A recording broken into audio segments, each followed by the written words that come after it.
Fala pessoal, tudo bem? Aqui é o Matheus do Sindicato da Lacrate e hoje a gente vai para mais um Começou a Lacração, esse quadro que eu adoro fazer, tá?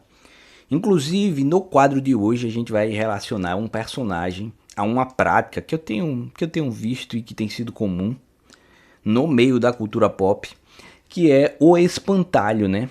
Como é que a gente pode, vamos dizer assim, olhar para esse personagem de uma forma com que ampliemos o debate acerca da falácia do espantalho dentro das notícias e que tem sido recorrente e, pô, tem enchido meu saco de um jeito bizonho, cara. Tem umas paradas que são grotescas, né? E eu acho que é por uma certa ingenuidade, outras vezes por uma certa malícia de quem repercute esse tipo de notícia, esse tipo de coisa.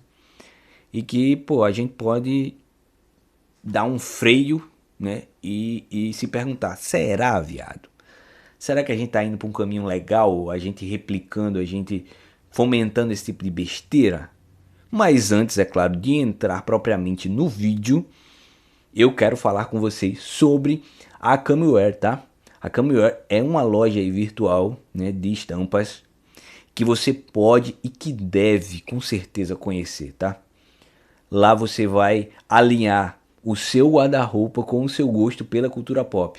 Se você vir aqui, ó, nesse QR Code ou acessar o link que está na descrição desse vídeo, vai encontrar o site da Cameware, tá? Lá você vai encontrar logo de cara os produtos aqui do Sindicato da Lacrate, né? A loja especial do Sindicato da Lacrate lá na Cameware, tá? E não precisa se limitar propriamente às estampas do Sindicato da Lacrate. É bom que você vista a camisa do canal, que não só tem a logo do canal, os personagens do canal, tem algumas piadocas ali, né? Tem algumas referências internas que só a gente sabe, mas pode visitar a loja por um todo, tá? O site é muito bonito, cara, é caprichado mesmo, tá? Com certeza vai encontrar alguma estampa que, pô, vai se alinhar com o teu gosto, tá? Eles trabalham com camisas plus size, oversize, modelo prime, tá? Também fazem a venda de moletons, né? Os moletons aí no modelo canguru, zipado, o suéter, que é o que eu mais gosto, tá? Você pode conhecer a Cameware e as suas estampas e com um adicional de usar o cupom SLACRATE5 que vai conferir para você 5% de desconto em toda a loja, tá? Qualquer produto da loja você vai conseguir 5% de desconto usando esse cupom e também vai ajudar esse canal que vos fala e que tá, vamos dizer assim, te apresentando ao Cameware, tá certo? Vai lá, descobre o teu estilo e vamos pro vídeo.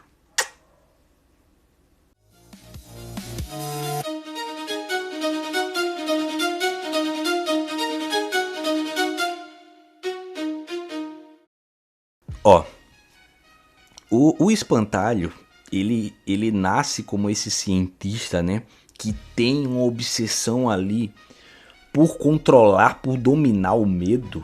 E isso conversa muito com o tema que eu quero chegar, né? Porque o próprio nome do espantalho ele vem de uma zona de medo, né? Porque o personagem ele sofria bullying e por ser muito magrelo, desengonçado, ele recebeu o apelido de Scarecrow, né? De espantalho. E aí ele cresce e adota esse codinome, né? Pra si, depois de ser exposto como um cara maluco que fazia testes nos seus alunos, né? Como um professor de ciências. E aí ele desemboca nessa persona do espantalho. E os seus poderes, né? O seu maior trunfo é justamente utilizar o medo dos seus oponentes para fazer com que eles vejam coisas distorcidas na realidade, né? Acreditem por medo em coisas que não estão lá, né? E isso se alinha um pouco com a falácia do espantalho, né? A falácia do espantalho é justamente distorcer o argumento para deixar ele mais frágil, né? Para ter uma forma de atacar aquele argumento, ter uma forma, tá ligado, de minar aquela fala. Isso acontece, tá? Isso acontece. E isso tem uma ligação muito brutal, mano. Porque assim como o espantalho, ele usa o medo para distorcer a realidade, essa falácia do espantalho, ela é usada nas manchetes, ela é usada na chamada dos vídeos e tem distorcido o campo da cultura pop de uma forma tão absurda, cara, que você se pergunta se as pessoas estão lendo aquilo que estão noticiando, né? Aquilo que estão falando, né? De tão bizarro que aparece algumas paradas, tá? E isso é muito perigoso, cara. Isso é muito perigoso porque não é saudável pra você. A falácia do espantalho na cultura pop, ela gera uma zona de desconfiança e de medo que às vezes nem existe na prática, cara. Então você começa a criar uma paranoia, uma parada que quando você vai pra realidade, ela não se configura. Ela não está lá, tá? Não está lá. E o bagulho mais recente que eu tenho visto, que aconteceu, é a parada da Mulher Maravilha trans, né? Que, venhamos e convenhamos, né? Nesse mês, que é o mês do orgulho, é óbvio que vai começar a pipocar essas coisinhas, né? Mas eu não achei que seria no nível disso aqui, tá? No nível disso aqui. Que é essa parada aqui. Estamos aqui na tela do Reactance. Essa parada aqui, isso aqui é uma ofensa, tá? Isso aqui é bizarro. É bizarro. O cara que noticiou, que repercutiu isso aqui lá no Twitter, né? Que gerou o bafafá.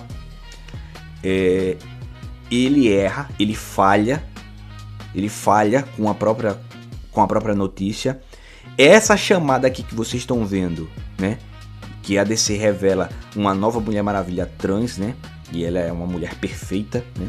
Essa chamada aqui é um espantalho, tá?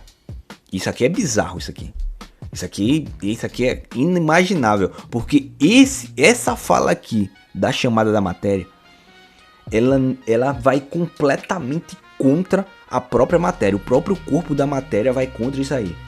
É esquisito. Isso aqui é esquisito, tá? Eu vou dar uma tradução aqui. E cara, é engraçado a gente falar sobre isso, porque isso só existe porque as pessoas perderam a confiança nos estúdios, perderam a confiança nas empresas, perderam a confiança nos artistas e pararam de ler HQs, né? Pararam de consumir essas obras, né? E aí ele entra aqui logo no começo dizendo: a nova Mulher Maravilha é uma heroína transgênero da DC que assume o lugar da Diana de Temícera, né? Olha como é tendencioso essa parada. Olha que bagulho animal, cara. Eu já falei sobre isso na live sindical, né? No retorno da live sindical. Ele cita as diversas outras Mulheres Maravilha, né? A Yara Flor, a Núbia e afins, né? Mas ao longo do corpo da matéria, a gente vai percebendo que a história não é bem assim, né? Que se trata da Nianau, né? Que é conhecida como a Dreamer, né? A Dreamer Girl, a sonhadora. E essa substituição de Mulher Maravilha, ela acontece nessa HQ aqui, ó, do evento do orgulho. A primeira HQ do selo Pride dessa Dreamer Girl, né? Então, Liga da Justiça, Garotas dos Sonhos vai contar essa história. Aqui a gente tem alguns aspectos dessa história, né? A gente tem a espécie de nebulosa aqui, eu não sei o nome dela em português, né? Mas que é sempre dupla da Nianau. E assim, é uma historiazinha, sabe, sem expressividade, que é feito para um público específico, com personagens que também não tem, sabe, não tem espaço, não tem tanto espaço, tá ligado? Que não consegue cativar tanto o público. que não tem penetração no mercado. E você tem essa história. E o mais legal é a fala que ele diz aqui, ó. A evolução da Nianao, de uma novata em Supergirl na CW, a uma personagem fundamental na Terra primordial da DC, né? Já é outra parada. Ela sai de um campo muito específico, entra em outro universo muito específico na Terra primordial. É uma conquista monumental, né? Historicamente, personagens que migram da tela para os quadrinhos enfrentam uma batalha árdua, já que muitas vezes são relegados a participações especiais ou adições temporárias, né? Olha o que ele fala aqui, olha como as ideias se debatem, né? Adições temporárias. Após se tornar a primeira super-heroína transgênero da televisão, o impacto cultural de Nianao se expandiu globalmente, cara. Eu tenho quase certeza que pouca gente conhece essa personagem. Pouquíssimas pessoas. As pessoas que viram essa notícia não sabem nem quem é essa personagem. Muitos não sabem nem o que é isso, cara. E explodiu globalmente quando ela fez história como a primeira personagem abertamente transgênero no Fortnite. Então ele diz tudo isso aqui. Ele diz tudo isso aqui. Só que anteriormente,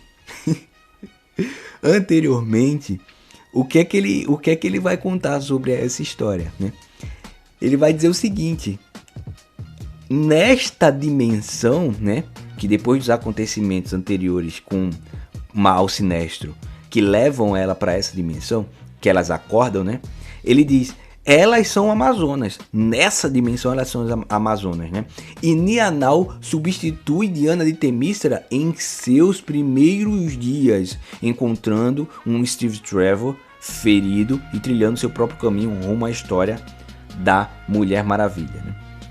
E ele não deixa tão explícito que esse período aqui é um período curtíssimo, né, para essa história, porque a Dreamer Girl, ela não tem continuidade nos sonhos.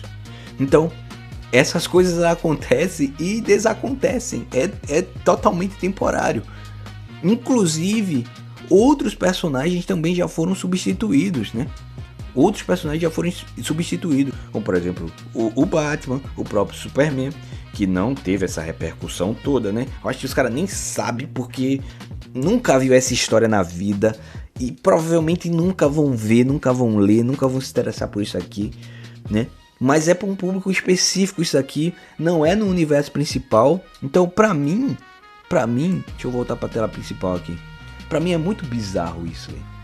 Você tem no título da matéria uma parada, né, dizendo que a Diana foi substituída, dando a ideia de que ela foi substituída no universo principal, né? Qualquer um que vai bater o olho vai pensar nisso, né?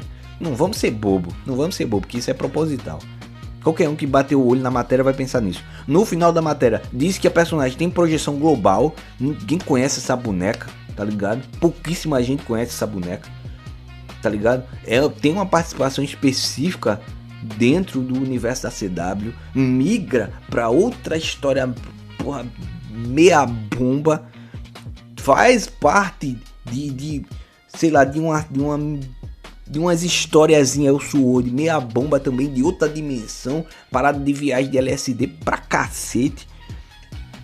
E isso é contado também no corpo da matéria, que não é o universo principal, que é uma questão muito específica da Dreamer Girl.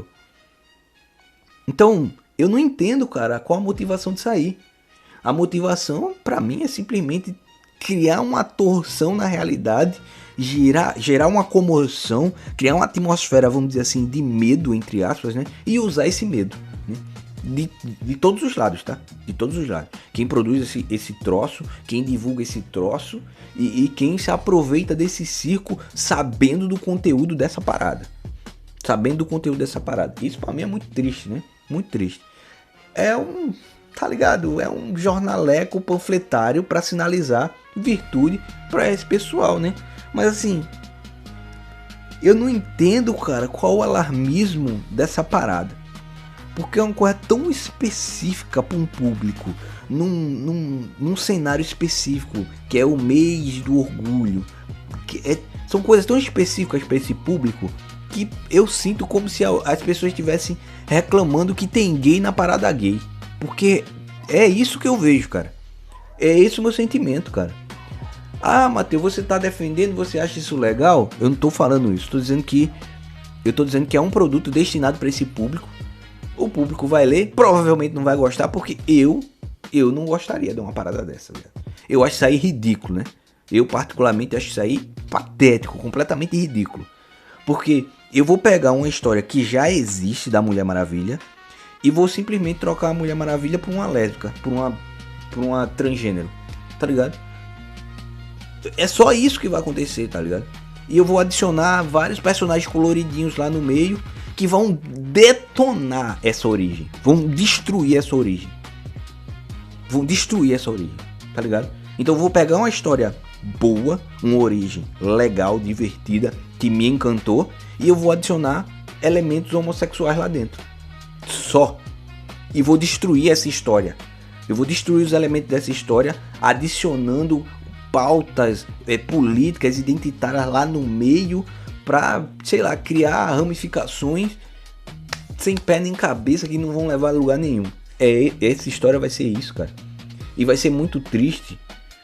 Vai ser muito triste, porque eu vou arruinar um personagem legal para produzir um historieca para um público que, com todo respeito, tá sendo usado, cara. Tá sendo usado. O medo dessas pessoas tá sendo usado. Tá ligado? A sensação de carência, de ausência dessas pessoas tá sendo usado. É como eu falei lá na história, no último vídeo, falando dos Thunderbolts. Pô, os caras vão usar, cara. Se os caras verem que tem uma lacuna, uma carência, um medo ali, ele vai usar. Isso aqui pra mim é usar o medo das pessoas. Isso aí é o espantalho no seu ápice, né? O inimigo do Batman no seu ápice. O espantalho usando o medo das pessoas pra gerar uma realidade que não existe. A Diana não foi substituída. Falei em live, cara. Cara, cadê essa Mulher Maravilha transexual nas histórias do Flash e da Mulher Maravilha? Cadê essa Mulher Maravilha transexual na história da Absolute Wonder Woman? Cadê? Não existe, cara. Isso é balela. Conversinha pra boi dormir. E aí as pessoas veem essa manchete e replicam e falam em cima dessa manchete, cara. Mas tá no corpo da matéria parada, mano. Que é mentira, cara. Tá no corpo da matéria, só o cara ir lá e ter a boa vontade de ler o bagulho, cara. Cara, se o cara não consegue ler um parágrafo, vai ser difícil pra viver do quadrinho, viado. Vai ser difícil, tá? Tô começando, já tá virando desabafo aqui e eu não queria isso, tá? Então um beijo na boca de vocês, ó, e até a próxima. Isso pra mim é ridículo. É ridículo. É a coisa mais patética que eu já vi em muito tempo, cara. Muito tempo, tá? Até a próxima. O sangue tá na água, a luz de alerta foi acesa. Sem financiamento, eles já não dão certeza. É o certo, mas porque não tem defesa. Apontando com o dedão, vão cavando.